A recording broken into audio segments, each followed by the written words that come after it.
Hello friends, स्वागत है आप सभी का। और आज हम 6th क्लास का 5th चैप्टर शुरू करने जा रहे हैं। इसकी भी अपनी 2 वीडियो बनेगी।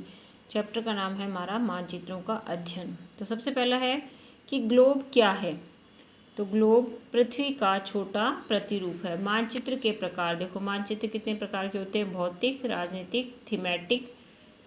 ठीक है, थीमेटिक के ऊपर क्वेश्चन पूछा हुआ है एग्जाम में।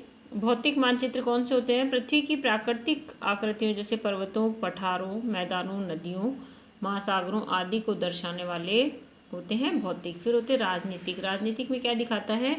देश, राज्य, नगर, शहर, गांव और विभिन्न देशों की सीमाओं को दर्शाने वाले मानचित्र जो कहे हैं वो क्या कहलाते हैं? राजनीतिक। नेक्स्ट है थीमेटिक। थीमेटिक मानचित्र, जो मानचित्र किसी वस्तु विशेष की जानकारी देते हैं। ठीक है, पर्टिकुलर किसी एक ही चीज़ के बारे में बताते हैं, जैसे परिवहन, ताप, वर्षण, वन, जनसंख्या, उद्योग, वितरण आदि को दर्शाने वाले मानचित्र क्या कहलाते हैं? थीमेटिक। पर्टिकुलर एक ही चीज़ पे जो फोकस करते हैं। दिशा ज्ञात करने वाले यंत्र को कहते हैं दिशा सूचक या कंपस। कंपस में लगी हुई सुई हमेशा किस दिशा को दर्शाती है? उत्तर दिशा को दर्शाती है। अंतर्राष्ट्रीय अनुबंध के आधार पर सभी देशों को एक समान प्रतीक चिन्हों का प्रयोग करना होता है। रूढ़ चिन्ह। रूढ़ चिन्ह क्या होते हैं? कि ऐसे चिन्ह जो सभी देशों के द्वारा एक प्रतीक के रूप में अपनाए जाते हैं, या कोई पर्टिकुलर कलर हो या कोई पर्टिकुलर डायग्राम हो जो लंबे समय से चला रहा है, जिसको सभी फॉलो करते हैं, वो क्या कहलाता है? रूढ़ चिन्ह। जैसे नदी, नालों, समुद्र के लिए हम कौन से रंग का प्रयोग करते हैं? नीले रंग का। पर्वतों के लिए भूरे रंग का, ब्राउन कलर का। ठीक है, येलो कलर किसके लिए? पठारों के लिए। और ग्रीन कलर किसके लिए प्रयोग करते हैं? मैदानों के लिए। तो सभी जगह सभी देशों के मानचित्र में इसी कलर का प्रयोग किया जाता है, इसलिए इसे हम क्या कहते हैं?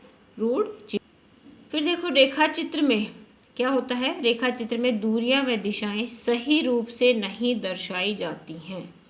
रेखा चित्र और मानचित्र में ये बहुत बड़ा डिफरेंस होता है कि रेखा चित्र में वास्तविक स्थिति नहीं दर्शाई जाती है, जबकि मानचित्र में दूरियां व दशाएं यथासंभव सही प्रदर्शित की जाती हैं। फिर है खाका। खाका क्या होता है? किसी छोटे क्षेत्र को बड़े पैमाने पर खींचा जाता है। ठीक है, और रेखा चित्र यह क्या कहलाता है? रेखा चित्र खाका कहलाता है। खाके का पैमाना क्या होता है? 1 सेंटीमीटर इक्वल्स टू 1 मीटर होता है। फिर है कि सबसे पहले मानचित्र किसने बनाए? तो सबसे पहले मिस्र सभ्यता में जो है मानचित्र बनाए गए थे 3000 साल पहले। प्राचीन मानचित्र जमीन की खातेदारी के उद्देश्य से तैयार किए जाते थे। इन्हें क्या कहते हैं?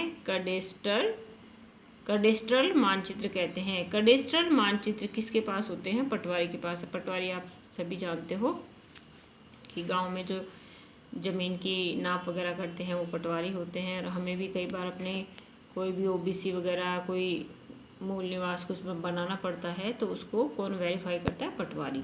तो ये कैडेस्ट्रल जो मानचित्र होते हैं वो किसके पास होते हैं? पटवारी के पास। मानचित्र बनाने की कला का सर्वप्रथम विकास किया तो कहाँ पे हुआ था?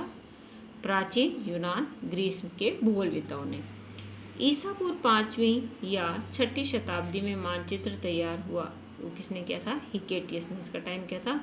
550 ईसा पूर्व से 476 ईसा पूर्व। हिकेटियस के समय संसार कितने भागों में बटा था? सिर्फ 3 भागों में। कौन कौन से? यूरोप, एशिया और अफ्रीका। फिर है ग्रीक सभ्यता के पतन के बाद विकसित हुआ क्या? रोमन साम्राज्य। रोमन साम्राज्य का विस्तार था मध्य यूरोप। देखो कितना बड़ा था ये। मध्य यूरोप, फ्रांस, इटली, ब्रिटेन तथा एशिया माइनर तक ये फैला हुआ था रोमन साम्राज्य। इस समय महान भूगोलवेत्ता कौन थे? टॉलमी थे। रोमन साम्राज्य का पतन कब हुआ था? 2री शताब्दी में।